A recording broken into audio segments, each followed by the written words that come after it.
계산 한번 들어가 보도록 하겠습니다. 여기 뭐 큰 내용은 없고요. 여기서 가장 처음에 나오는 게 이제 빅맥 지수에 대한 설명인데요. 빅맥 지수는 맥도날드 빅맥 햄버거의 가격이 미국에서 3달러, 한국에서 1,500원이라고 가정을 할 때 현재 환율이 달러당 1,000원이라면 빅맥 지수에 근거해서 균형 환율을 계산하여 현재 달러당 1,000원의 환율이 저평가인지 고평가인지 생각해 보라고 했어요. 그러니까 환율은 뭐 달러당 1,000원으로 정해져 있다고 하지만 그게 진짜 현실 물가가 반영이 된 걸까? 현실적으로 그게 맞나?를 빅맥으로 알아보는 겁니다. 왜냐면 전 세계에 맥도날드가 굉장히 정말 거의 선진국이나 다양한 모든 나라에 거의 다 들어가 있죠. 그렇기 때문에 그리고 거기에 꼭 있는 메뉴가 또 빅맥이란 말이야. 그러니까 맥도날드의 빅맥을 가지고 각각의 물가를 물가 환율을 제대로 한번 따져보자가 가능한 거야. 맥도날드가 여기저기 있으니까. 그래서 요새는 뭐 스타벅스 지수 이런 것도 있습니다. 스타벅스도 전 세계에 너무 많아가지고 또 하나가 있었는데 기억 안 나네요. 예. 그래서 빅맥 지수 빅맥 지수의 계산은 어렵진 않은데 요것도 지금 요 책에 나와 있는 내용이거든요. 요거는 여러분들이 오면 같이 해보도록 할게요. 그래서 뭐 고평가됐다 저평가됐다 이런 얘기인데 그건 나중에 하고 여기 교과서 내용부터 살펴봅시다. 자, 환율은 한 나라의 화폐와 다른 나라의 화폐 사이의 교환 비율인 건 저번 시간에 했는데요. 자, 환율을 표시하는 방법은 어느 통화 단위를 1단위 기준으로 하느냐에 따라 다르다. 그러니까 기본 그런 거죠. 우리나라에서는 우리나라 돈을 기준으로 하겠죠? 그런데 뭐 외국은 다른 각 나라의 돈을 기준으로 할 테니까 그 기준에 따라서 어떻게 달라지는지 또 각국 나라에 따라 다르게 표현할 수 있겠죠? 그래서 우리가 그 각 나라의 돈을 비교할 때 1단위의 기준이 되는 통화를 기본 통화, base currency라고 하고요. 자, 기본 통화의 가격을 나타내는 통화를 가격 통화, terms currency라고 합니다. 다른 말로 기본 통화는 고정 통화라고도 하고요. 가격 통화는 계산 통화라고도 합니다. 예, 요거 중요하지 않고요. 여러분 계산 잘할 수 있으시면 돼요. 그래서 환율을 표시해서 기본 통화는 분모에, 왜냐면 기준이 되는 거니까 분모에, 그다음에 가격 통화는 분자에 표시하곤 합니다. 그러니까 예를 들어서 만약에 1달러당 1,000원이다. 이렇게 표시하죠. 1달러당 1,000원이다. 기준이 되는 게 지금 1달러. 그 다음에 우리가 알아보고자 하는 돈은 우리나라 돈, 한국 돈. 그러면 이때 기본 통화, 고정 통화는 달러가 되겠고, 그 다음에 우리가 알아보고 싶은 돈, 한국 돈 1,000원은 가격 통화라고 할 수 있겠죠. 넘어갈게요. 그래서 환율 표시 방법에는 유럽식 표시, 뭐 이것저것이 있는데, 요거는 뭐 여러분 읽어보시고 그냥 넘어가 주시면 되겠습니다. 그래서 환율의 하락과 상승, 요것도 사실 수학적으로 중요한 건 아니지만 그래도 여러분이 알아두셔야 돼요. 여러분 또 문과 이과는 없어졌지만 문과 성향의 학생들이 많잖아요.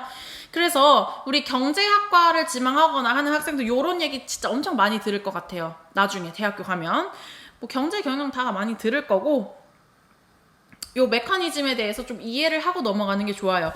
자, 평가절상, 평가절하라는 말을 경제에서 많이 쓰는데, 평가절상은 환율이 하락하는 현상. 자국 통화의 가치가 절상인데 환율은 하락, 이상하다. 자, 생각을 해볼게요. 평가가 절상됐다는 건 우리나라 돈을 기준으로 평가가 올라갔어. 그러니까 원화의 가치가 올라갔어. 그러니까 1달러에 2,000원 하던 게 1달러에 1,000원으로 떨어지면 지금 환율이 떨어진 거죠. 그러면 우리나라 돈의 가치는 올라간 거잖아. 2,000원 주고 1달러 살 수 있었던 게 1,000원 주고 살 수 있던 거죠. 아, 원화의 가치는 올라갔구나. 그래서 평가절상, 평가했을 때 가치가 올라갔다. 이렇게 생각하시면 돼요. 반대로 평가절하? 아, 평가가 떨어졌어? 우리나라 돈의 가치가 떨어졌네? 그 말은 뭐야? 환율은 올라갔네. 오케이? 어렵지 않아요.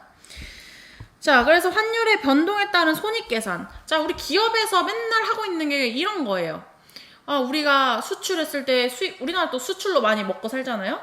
수입했을 때 환율로 따져서 그러니까 손익은 이제 손해와 이익이죠. 손익을 계산을 하는 거야. 그래서 환율이 1,000원일 때 내가 수출하는 사람이야. 그럼 지금 환율이 1,000원이야.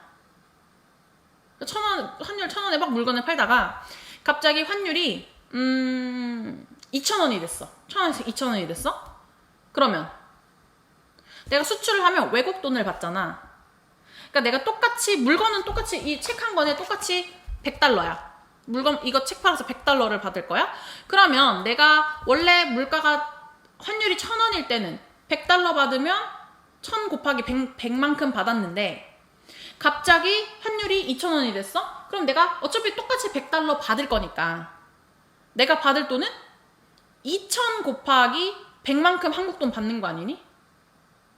그러니까 환율이 올라가면 수출하는 사람 입장에서는 너무 좋아. 왜냐면 내가 똑같이 100달러를 받아도 우리나라에서 돈의 가치가 엄청 높아지거든. 이해되나요? 그런데 환율이 떨어졌어.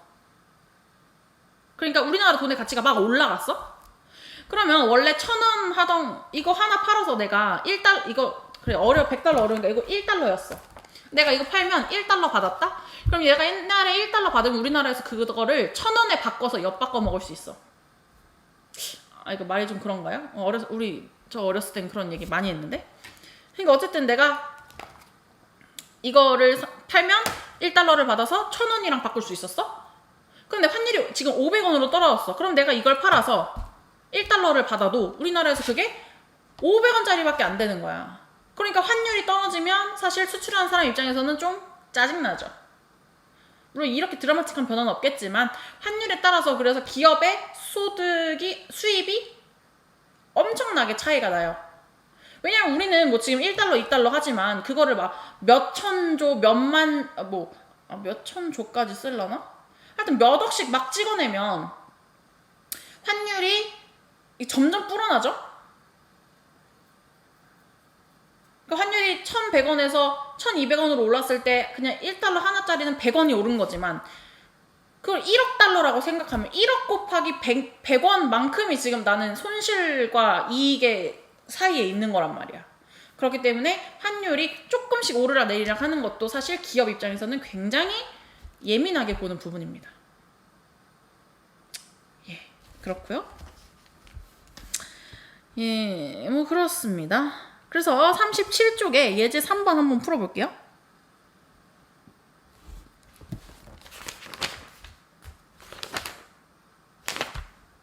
이런 문제가 있었네요. 회사원이 해외 출장을 떠나기 위해서 지급받은 출장 예산이 600이었어. 600만 원. 예산을 받을 당시 5월 10일에는 환율이 1,000원. 그런데 떠나기 이틀 전에는 1,500원으로 환율이 상승했대. 자, 첫 번째. 5월 10일에 600을 가지고 몇 달러로 환전할 수 있는가? 5월 10일에는 환율이 1,000원이죠. 자, 1달러에 1,000원. 그러면 X달러에 600만 원.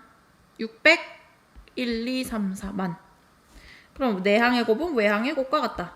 1000X가 600만이 되는 거니까 이거 땡땡땡 땡땡땡 나누면 뭐야? 6000달러. 아, 6,000달러로 바꿀 수 있었네요. 자, 그런데 두 번째. 5월 25일에는 환율이 1,500원이잖아. 그때는 얼마일 건가? 1달러에 1,500원. 그러면은 몇 달러가 600만 원인가? 둘, 셋, 넷. 자, 내항의 곱은 외항의 곱과 같다. 아, 그럼 00 두 개 지우면 15x가 60000이죠? 5, 4, 20이니까 x는 4000. 4,000달러. 와, 2,000달러나 차이가 나네요. 예, 그렇습니다. 요 뒤에 내용도 우리 나중에 살펴보도록 하고, 환율의 상승과 하락 한번 정리를 해볼게요. 교과서에도 있는데, 뭐 빨간색으로 써볼까요? 자, 환율이 하락했어. 그럼 수출하는 사람 입장에서는 환율이 떨어졌어. 1달러에 1,000원 하던 게 500원이 됐어. 그럼 내가 이걸 팔아서, 이 책을 팔아서 1달러를 가져오면 옛날엔 1,000원이었는데 이제 그 환율이 떨어져서 500원밖에 우리나라에서 가치를 못해. 그 1달러가. 그러니까 수출은 감소시키겠죠. 일단 팔지 마. 나중에 팔아. 환율 오르면 팔자. 뭐 이렇게 되는 거죠. 근데 환율이 올라갔어? 그러면은 내가 1달러를 가져와도 환율이 1,000원에서 2,000원으로 올랐어. 그럼 내가 원래 1달러 받으면 그 1,000원짜리였는데 1달러 받으면 이제 그 2,000원짜리로 보이는 거지. 그러니까 수출 증가시키겠죠. 빨리 팔자. 그런데 반대로 수입하는 사람은 환율이 떨어지면 수출을 증가시킬 거야. 왜냐면 싼 값에 사와야 될 거 아니야. 환율이 떨어졌을 때. 반대로 환율이 올라가면은 너무 비싸졌어. 그러니까 수입을 감소시키겠죠. 자, 환율이 떨어지면 우리나라 국내 물가는 물가가 안정될 겁니다. 왜냐면 우리가 해외에서 많은 걸 수입해서 물건을 갖다 쓴다고 했을 때 그 수입하는 우리 원자재 같은 것들 있죠? 뭘 수입하나? 하여튼 많은 것들이 있을 텐데 우리가 수입할 때 더 싼 값에 가져올 수 있기 때문에 물가가 안정돼. 하지만 환율이 올라간다면 그런 가격들이 상승해서 물가가 상승하겠죠.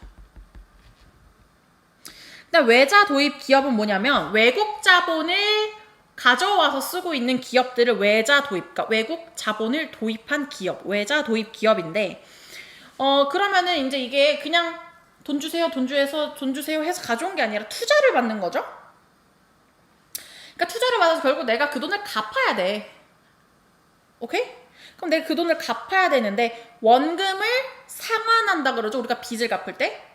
그럼 원금을 상환할 때 환율이 떨어져.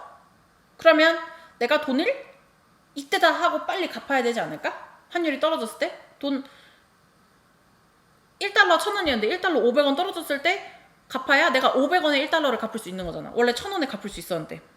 그러니까 원금 상환의 부담이 내려가죠. 경감되죠.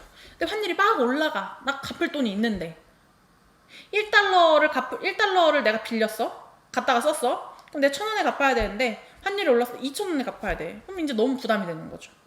그래서 원금 상환 부담이 증가되겠죠. 쓸게요. 이런 메커니즘을 가지고 있습니다. 여러분은 계산 잘 하고 이거 이해하시면 되고요. 막 암기하고 그러실 필요는 없습니다. 그래서 일단 환율 단원은 끝났고요. 다음 시간에 세금 단원에서 만나보도록 하겠습니다.